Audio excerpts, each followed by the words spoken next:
Bueno, mi acercamiento en realidad viene desde niño. Mi padre era aficionado a la fotografía y siempre estuve en contacto con las cámaras, con el quehacer, digamos, no en un sentido profesional, pero siempre estuvo cercano a mi interés, digamos, de la primera cámara que me regaló cuando tenía 8 años. Y eso siempre estuvo latente, yo creo que en mi, como algo que hacía, pero sin una intención profesional o quizás de expresión personal canalizada en un trabajo artístico. Eh, por otra parte, sí, después tuve una formación más técnica, como técnico mecánico, de parte de ingeniería mecánica, y por cuestiones de la vida, larga historia, decidí abandonar la formación en ingeniería y en ese momento también empecé a tomar la fotografía como un medio de expresión más importante. Formé, si se quiere, dentro del oficio, ¿no? Digamos, estudiando con otros fotógrafos, trabajando. Y fue un acercamiento, si se quiere, hoy no, podríamos decir, no contemporáneo, ¿no? Pero a la vez creo que eso me permitió, al arrancar desde el oficio, tener eh, esa parte muy interiorizada que en cierta medida después se traduce en lo que es mi trabajo fotográfico, ¿no? Que tiene mucho de el quehacer del fotógrafo y siempre recalco como estaba más que profesión como oficio. Yo realmente antes de considerarme un artista me considero un fotógrafo, ¿no? Desde el punto de vista de cómo percibo yo mi propio quehacer. La parte técnica es el aspecto más importante. En esto me refiero desde construir mis propias cámaras, que bueno, voy a decir cómo la imagen fotográfica se crea a través de un diseño de una cámara en particular, no recurriendo a algo que existe en el mercado, hasta no sé, trabajar con procesos de impresión que son del siglo XIX. En mi caso me interesa, digamos, cubrir casi lo que sería el 100% de la realización, desde definir cómo una imagen se va a crear hasta cómo se va a presentar.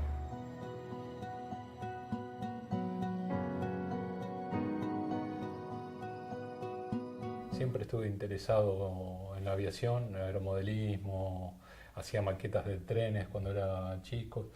A la vez que hacía fotografías, en el 86 hice con una camarita muy chiquita y montaba un aeromodelo radiocontrolado, lo que fue mi primer foto aérea. Eh, que yo hasta un punto digo que es el nacimiento de esa serie de las áreas que hice después. Y formalmente esa serie trabaja un poco resucitando estos dos intereses de jóvenes. Uno que es recrear a través de una fotografía del mundo real estas visiones de las maquetas que eh, yo me imaginaba o construía cuando era adolescente, tomando la vista aérea, ¿no? También vinculándolo con mi interés en el vuelo, en la aviación, que también era algo que tenía desde pequeño. En ese sentido, eh, fue trabajarla también de una forma lúdica. Esas tomas están hechas en la mayoría con una cámara montada en una cometa, va elevada a tener una cometa, disparada con el mismo radiocontrol que se utilizaba para el avioncito radiocontrolado. Las fotografías que yo hacía no podía ver a través del visor, no era una cámara de película, no había forma de saber exactamente lo que estaba fotografiando hasta que no revelara la placa. Entonces había esta cuestión de juego y de sorpresa, de imaginarme qué saldría.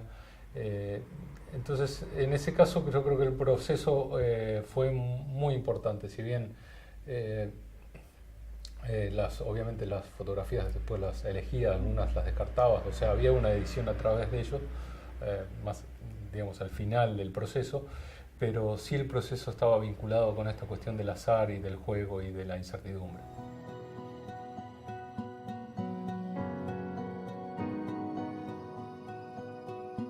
Yo venía trabajando con imágenes de arquitectura monumental. No había, si se quiere, una vinculación conceptual o estética entre o arquitectónica entre estos distintos tipos de edificios. Cuando conocí la obra de Salamone, ahí dije, bueno, este justamente es lo que estaba buscando para desarrollar este proyecto.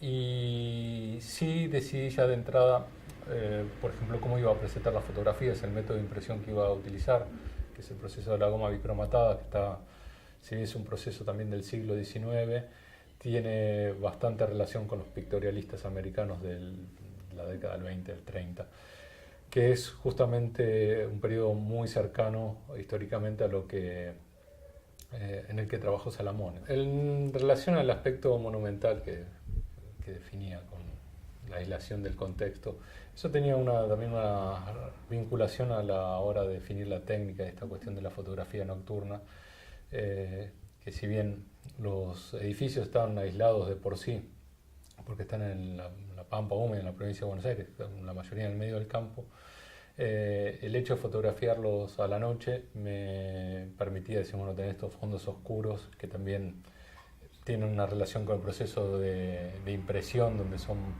copias de una clave bastante baja. Y me permitía con la luz artificial en muchos casos poder aislar, si se quiere, y hasta incluso modelar, ¿no? Ciertos aspectos del volumen de la arquitectura. También, por lo general, la luz que le ponía era una luz como de abajo hacia arriba que incrementaba esa sensación de escala. Ya de por sí son edificios muy muy grandes, ¿no? Para el tipo de arquitectura que es, pero me interesaba resaltar a través de la técnica, en este caso de la iluminación, y después luego con la impresión, estos aspectos monumentales, si se quiere, de la arquitectura de Salamone.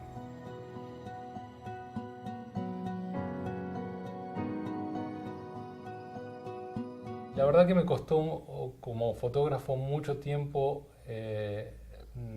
superar esta cuestión de la diferencia entre realidad y representación fotográfica. En el sentido que cuando yo trabajaba comercialmente en fotografía publicitaria, y bueno, uno trata de sacarlo lo mejor posible. Me di cuenta que, bueno, obviamente, trabajando la fotografía nunca reproduce la realidad tal cual es. Incluso hasta sobre todo en publicidad, uno trata de mentir, o sea, el helado no es helado, la crema no es crema, todo ese tipo de trucos que se ponen en evidencia la naturaleza de la fotografía, que para mí no hay nada más lejos de lo documental quizás que la fotografía, ¿no? Este carácter, si se quiere, engañoso desde mi punto de vista, ¿no? De que uno lo asocia como un medio de representación objetivo, sin embargo, la fotografía no deja de mentir. Entonces cuando realmente entendí eso, un poco por frustración de que no podía representar el mundo tal cual yo lo veía, dije, bueno, esto es una forma de reinterpretarlo, digamos, a través de la fotografía, no de traducirlo. Y entonces ahí creo que ya tuve otra aproximación en los trabajos y es, bueno, lo voy a reinterpretar de mi forma.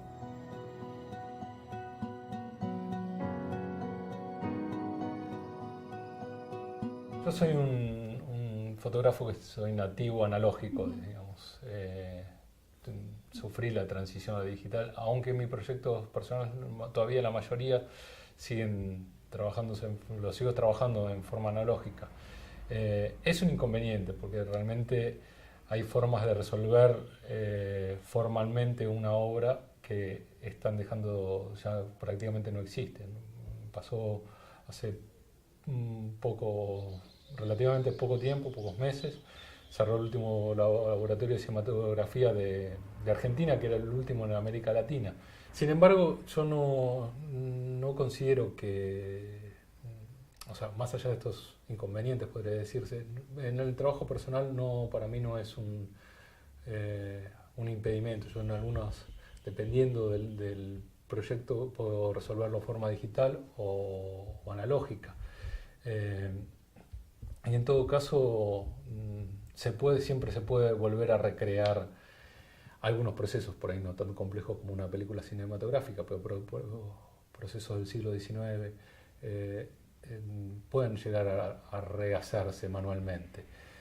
Pero de todas formas yo trato de vincular las dos o encontrar una salida a veces de compromiso, por decir una forma, pero bueno, que incorporar lo digital a la realización.